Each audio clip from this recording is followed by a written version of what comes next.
And welcome to Extractions. Welcome to the Extract Lab and Technology Seminar Series here at CannaCon. I'm Chef Jeremy Cooper, and join me now for the Extraction Series, RosinTech, with Jeff Church coming up now.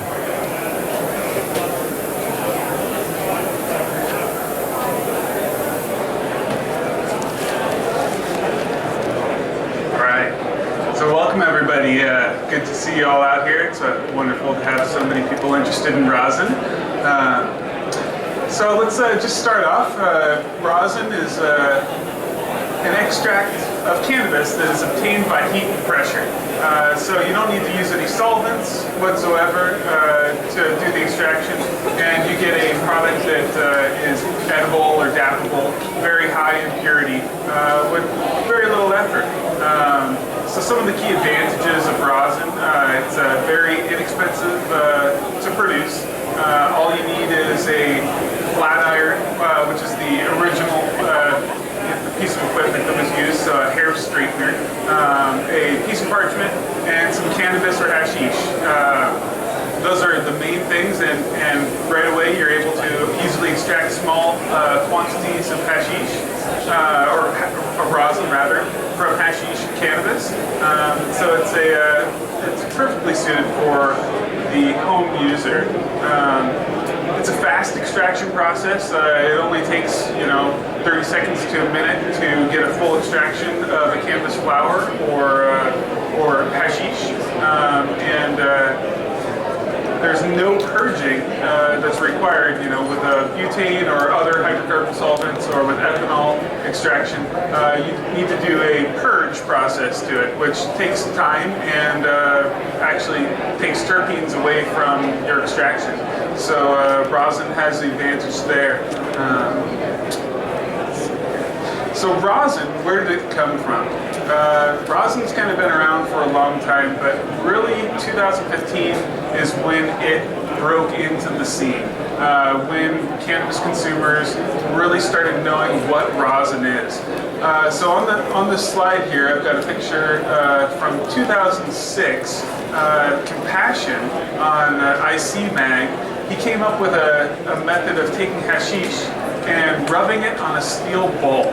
So the steel bowl had been heated on a double boiler, and the hashish was rubbed around the steel bowl with a spoon, and the oil came out onto the bowl, and then you could scrape that up, and that's what's actually pictured here is some hash oil that he made from hashish. A long time ago, it's thought that rosin was actually made by placing keef or dry sift hashish into a canvas bag and holding it over a fire. And then once it was warm, the canvas bag, probably hemp, would be twisted on both ends, and it would compress the keef that was in there, and oil would squirt out onto the surface of the bag, which would then be scraped up. And Chris Bennett, cannabis historian, was the first person that I've heard of to relay this story in modern time. And he says that the first rosin was made hundreds of years ago. He doesn't have an exact date that he's given, but that's what we know.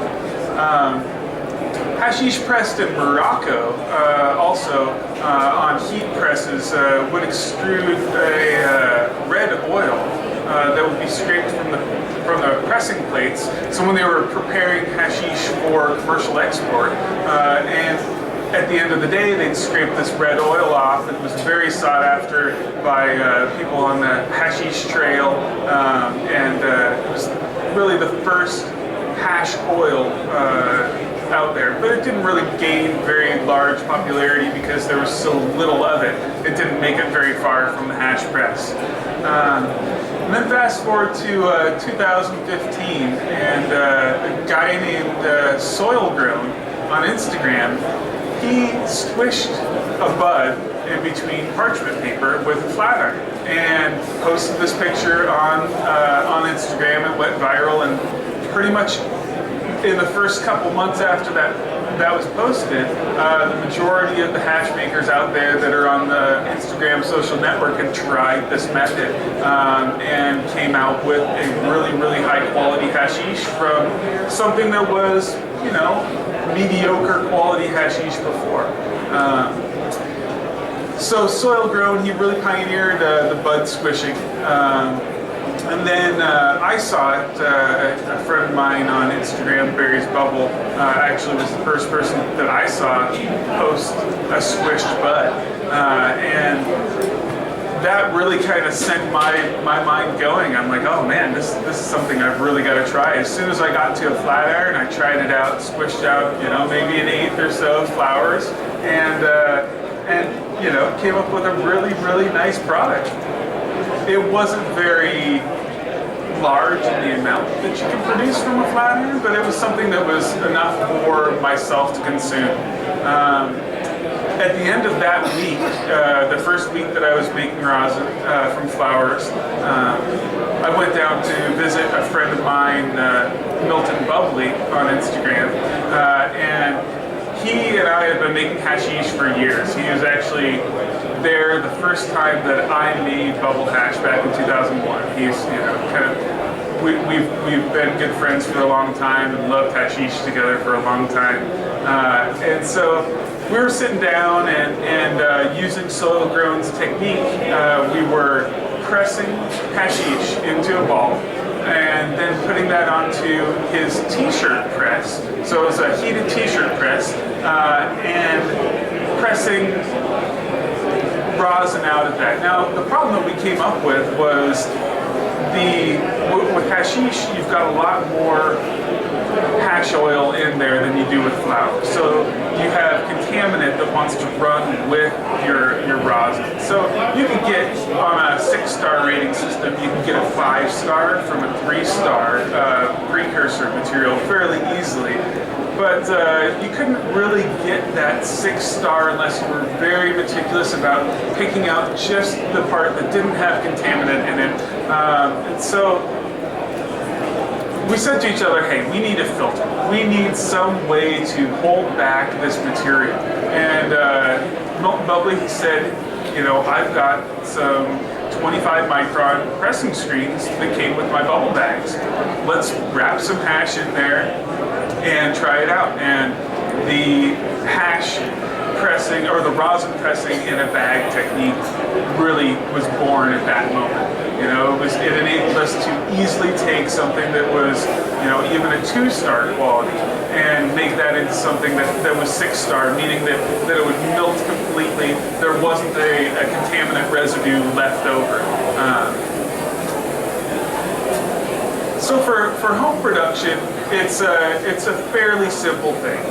You've got your flat iron hair straightener with adjustable temperature. You want to get one that has an adjustable temperature that can go low enough that you're not going to burn your product. Originally, Soil Grown and a bunch of the other folks, they were pressing at 300, 320 degrees Fahrenheit, and just doing really quick, you know, just 1 or 2 second presses. That kind of burns out the terpenes a little bit. So it makes a great product, but it's not really as high quality as I prefer. And so, you know, we've moved on in later days here, now that it's been about a year that this technique has been around. We've come down in temperature. A lot of people are pressing as low as 180 degrees. I hear people pressing. I prefer to press in the 210 to 220 range because you seem to get a really nice amount of extraction in a small amount of time. So you don't have too much degradation of the terpenes, you don't have too much activation of the cannabinoids, but you still get a nice yield.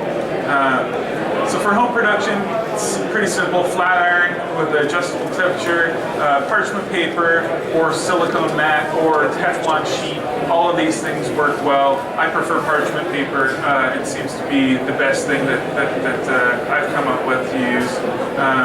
Then you also need flowers of cannabis or hashish, a tool for collection, and a 25 micron filter screen. It's pretty much a requirement for hashish. If you want to have a nice hash rosin, you need to have some sort of a screen. There's a bunch of different companies out there right now. There's one here in Washington, Mash. They make a mesh for hash pressing. There's oh, there he is, right there. Foundation Extracts. They have a company, Rosin Technologies. They came out with some bags. You know, so there's multiple companies out there. You can find them fairly easily to be able to make your own hash rosin. The flowers, you can press those. You can kind of compress the flour beforehand. But it's really best to have that screen. Then you're not going to have any contaminant in there. You've got a really nice pure product that looks beautiful.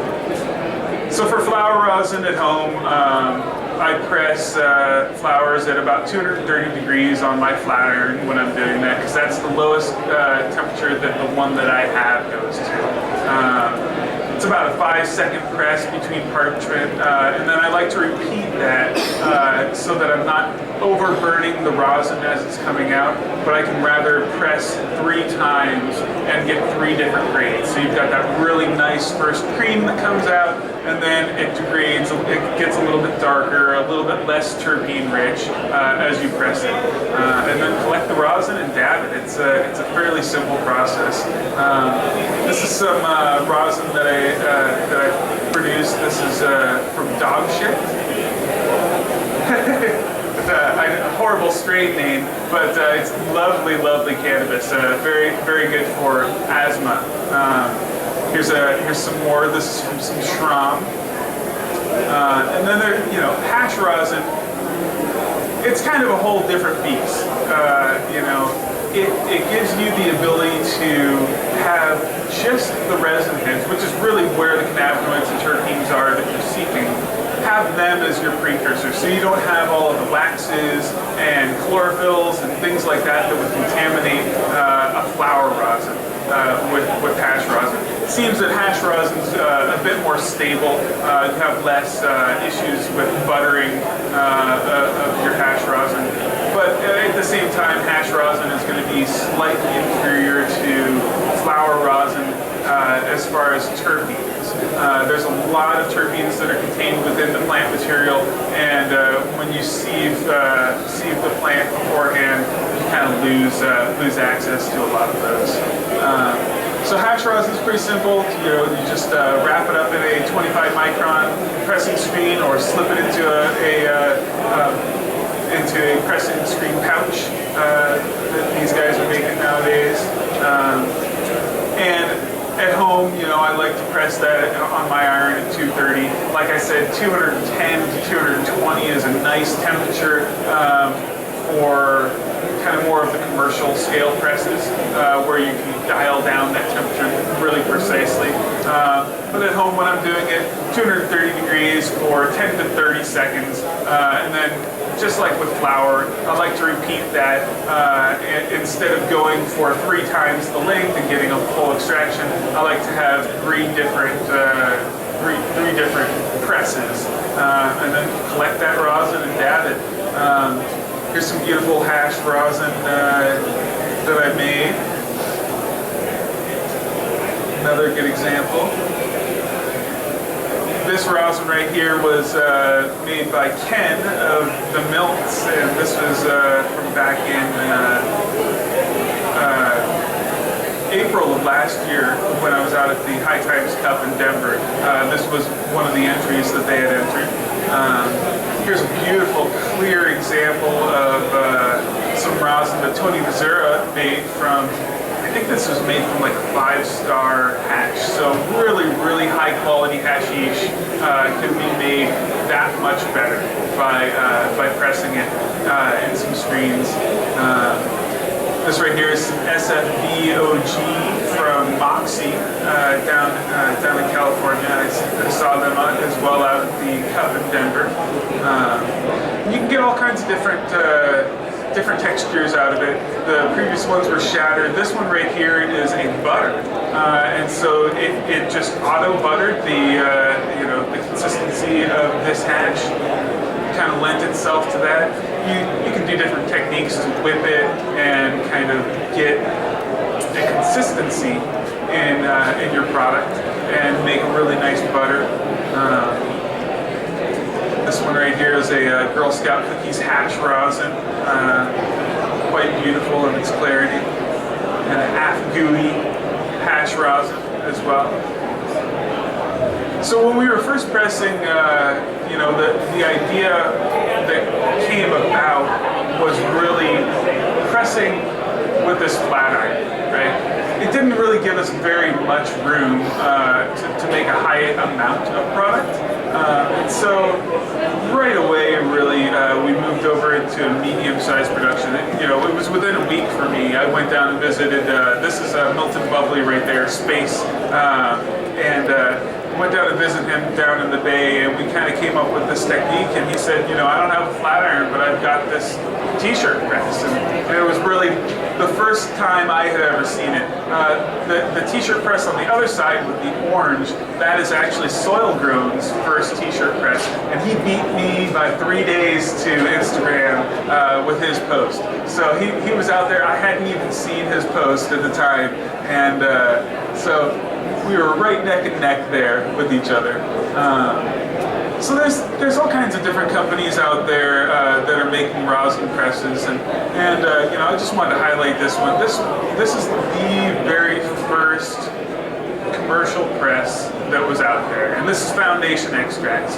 They really said, you know, we want to hit the ground running, and they came up with a design, and they were first to market with it, and my hat's off to them for really doing this well. This picture was taken on April 13th, 2015, so only 2 months after Soil Grown really squished that button, gave it to the world, did they have a product that was ready to go. There's been lots of talk online about different ways that you can do it. Breeder Steve has talked about household oil presses like this, and here's another example of a household oil press where you just, you know, feed in the product in one end and out comes the rosin out the other end. I've yet to really see anybody utilize one of those systems very well and actually have a product that comes out. But I think that there's a lot of people working. For now, you know, we're basically limited to having pressure, you know, having 2 plates that are heated and having a high amount of pressure, and out the side squirts the rosin. Large-scale production is definitely the dream, right? And this right here is a oil press, and so you feed in. There's a hopper on the top. You feed in your oil seed into it, and out comes the rosin. So, you know, there's a few technical issues that need to be finished on this before we're going to see large-scale production where you can just pour a pound of herb into a press and spit out some high-quality oil. But you know, we're making great strides. So as far as the potency is concerned, I tested the precursor, the rosin, and the waste product. So the precursor material, it had 6.4 milligrams per gram of terpenes. When we pressed it into a rosin, we actually gained almost 1 milligram per gram of terpenes. And so it came out to 7.36 milligrams per gram. The waste product, most of the terpenes were gone. There was only 1.7 milligrams per gram of terpenes that were left over in this. So it's a fairly efficient process. There's some left over. The cannabinoid content of the waste product, and this was pressed for 30 seconds. So it wasn't, you know, an over amount of pressing. It was probably right there in the middle of what most people are doing. The waste product came in at 42% THC. The rosin itself came out at 76% THC, and the precursor was 65% THC. So you can easily jump up the THC potency of your extract as well as the terpene potency. Now the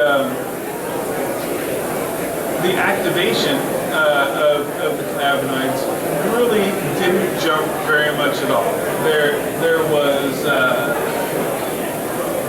0.65 activated delta 9 THC, and then it jumped up to 3.4 delta 9 THC or active THC on the rosin. And so, you know, in the beginning of rosin being out there, a lot of people said, well, you're going to burn off all your terps and you're just decarbing all of your products, so you're making a much lower quality product. But we've really kind of showed that you can actually increase the potency of your product without decarbing the product, and you can also increase the amount of terpenes that are in there, which is what we're after. We're after the terpenes and the cannabinoids. So yeah, that's basically all I've got right now. I'm Jeff Church on Facebook, at Cannabis Reverend as well on Instagram. And so if anybody has some questions, I'd love to hear a few. He's going to bring a mic over here.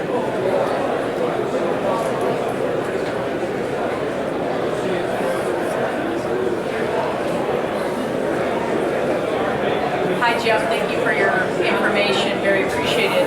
Wanted to get your opinion on what do you think about making rosin with heat versus just the bud? Yeah, so you know, we started out all of our processing of rosin really with bubble hash, because that was what our precursor that we had plenty of was. We actually learned that there was some issues with microbes with bubble hash that actually carried through the process, through the screening process, and so now we've switched over, and all we do is make rosin from either flour that's fresh or dry set. And so it's a tumble dry set. Obviously, the higher quality that you can get it beforehand, the higher quality of the rosin. But it's a great precursor for sure. Yeah. In regards to the parchment paper that's used to extract end products, is there any contaminants coming from the parchment paper into the rosin? I have heard of recorded instances of that. Yeah, so you know, that's still a big unknown at the moment. I have not had any tests for silicone or any of the other things that would be in the parchment paper to know.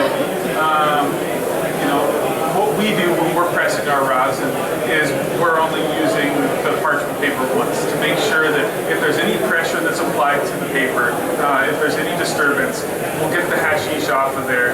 And if there's actually any place on the paper that looks like it has been roughed up, we won't collect the rosin from that surface. So we try to mitigate any contamination that might happen there. You know, some people prefer to press on PTFE because it's a much more stable product. I find it hard to collect from the PTFE, but you know, these are all very important things that we need to be mindful of. Smoke and silicone or PTFE are both very dangerous, and so, you know, I hope that the testing industries will start including silicone and PTFE and other surfaces in their tests. And just so you know that parchment paper actually has a breakdown on them. Not all parchment papers are created equal. Please look on the back of the material. It actually has heat ratings and the usage capability that are available online for most high quality culinary parchment papers. Good point. Thanks, Jeff. Curious about moisture content using fresh material. I'm assuming you're medium dried into a cured state, or is there an optimal percentage of moisture to target for? Yeah, so you know, everything that I like to work with is going to be a cured resin pig. So whether it's on the flour, that's going to be a fully cured flour. If it's hashish, it's going to be fully cured. So it's not like you're going to make bubble hash and take that wet hash and press it into rosin. Anytime you have moisture, it will lend to bacterial growth. And so that's something that you want to keep away from any hashish process that you have. Rosin definitely does lend itself to extracting that water right on over it. Any liquid or any liquefiable constituent in the hashish or the flour will come over, so water as well. So yeah, it's very important. Always work with dried material. I see a lot of people pressing fresh flowers, and you can get some really interesting things. I've seen some purple rosins where the anthocyanin comes out of the flower and goes right into the rosin. And that may be fine for consuming in a rapid way, but if you're going to store it, you definitely want to have that cured material.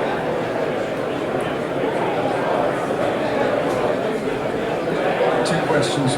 When you say you press it 3 times, you're changing the paper each time, is that right? Yeah, or move it to another spot on the paper. Okay. So I've got a larger piece of paper, I'll press it here, and then press it here. And then what tools do you use to clear it off the paper? Yeah, so I personally just use like a dabber and wipe it along. It depends on what the consistency is of your rosin. If you've got something that's really, really liquid, you're going to want to have a cold plate that you set that on. And so it'll kind of make it a lot harder of a consistency, and you're able to pull that up a lot easier.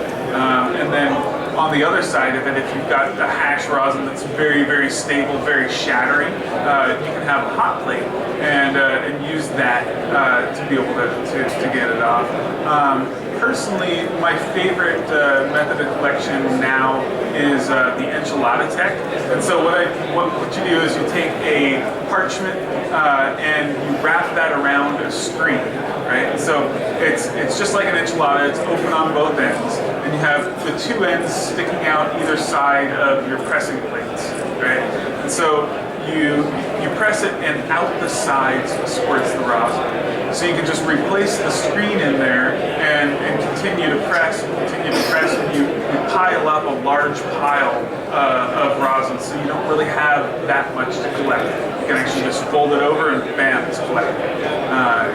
The Tech is definitely one of the greater innovations that we've come up with that allows for you to kind of, on our press, we can press 40 to 50 grams of flour at a time using 2 enchilada wraps. In terms of efficiency, what's the ratio to rosin versus butane or other solvent extracted hash oil, and how close are we to mass production? Well, so I've seen people claim as high as 30% extraction from flour. I personally haven't seen that. The highest that I have seen is actually 24%. And so from a really nice, high quality, top shelf flour, you're going to get about 24%. On the lower end from flours, I've seen as low as 8% on something that's obviously has less resin in it. But it's fairly on par with what hydrocarbon extraction is, although you're probably going to get a little bit more advantage of yield from a hydrocarbon extraction because that solvent is able to dissolve all of the constituents. Is there anything you're looking for specifically in a bud that's going to give you a higher yield specifically? Because I've pressed a lot of different types of strains and they all press out very differently, and some give you very liquidy business that you have a hard time picking up, whereas another will give you a nice, more kind of solid material that you can actually use. Yeah, it's really just like you said, every bud is going to be different. And so there's not any one thing that I'm looking for that is going to lend itself to me knowing that that's going to be good material. We just do a test press. Any material that comes in, we toss 15 grams into a pressing screen and put it on the press and see what the yield is. And that will tell us whether or not it's even viable for the person that we're doing the contract work for to have a press device. What level of press would you say, like how much pressure? Is there like two labs or two? Well, so it really depends on how big your plate is, right? So the larger the plate, the more pressure you're going to have required to have an even amount of pressure on the plate. So, personally, we're working with a 12 ton press, so that seems to be enough to be able to drive the plates that we have. We've got heated plates that we custom made for our press, and then attach them to a 12 ton press. So we've got a 6-inch pressing surface. I'm sorry?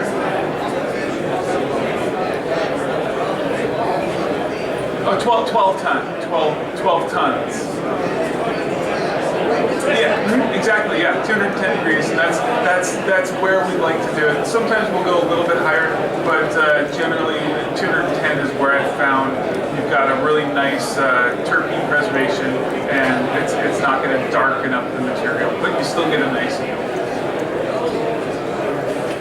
Is there any maybe you found to get material out of the screen?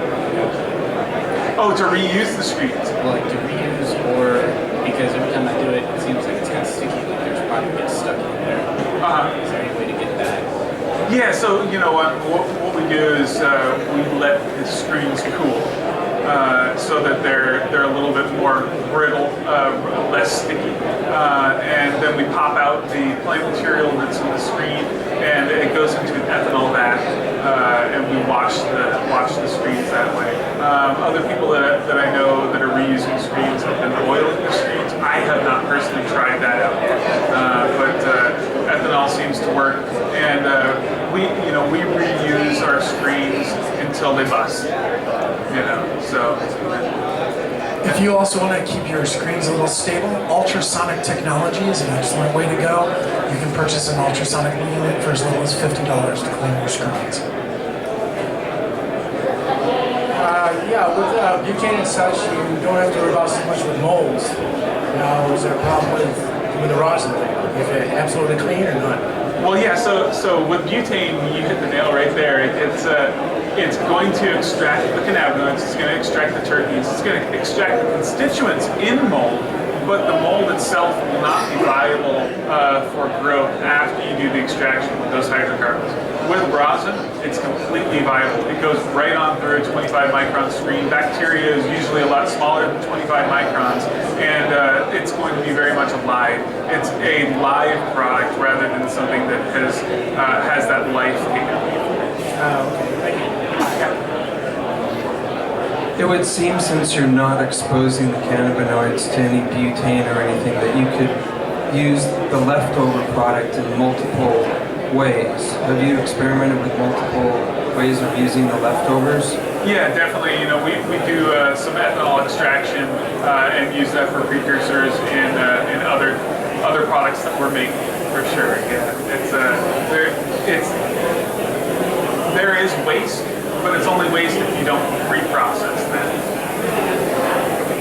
How has it fared in the culinary aspect, creating edibles or intended use products?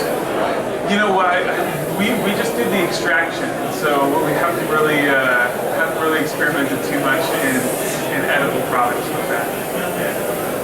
Are there any more questions, ladies and gentlemen?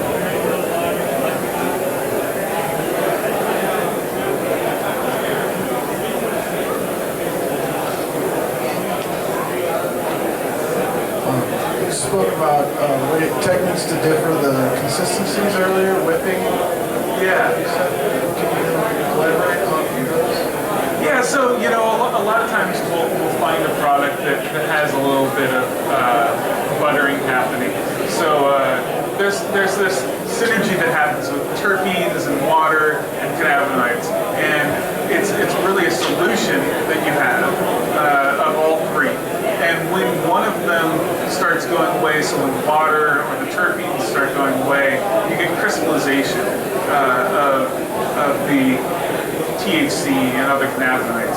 And so you can kind of use that little bit of seed crystallization and whip that in with the rest of your product, so where you have something that's more on the shatter or pull and snap on the edges of what you press.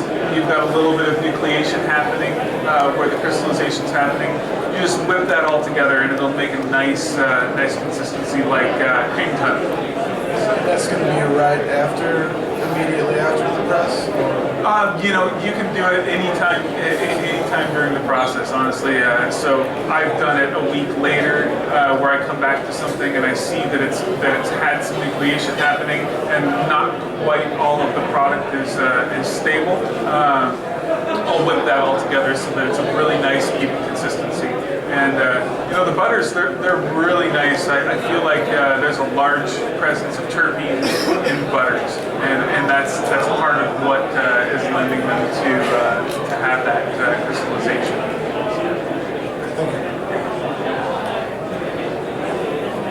Ladies and gentlemen, are there any more questions for Mr. Church? Ladies and gentlemen, he'll be here for a few minutes. This is Jeff Church. What a wonderful job on resins. Thank you so much for coming to CannaCon.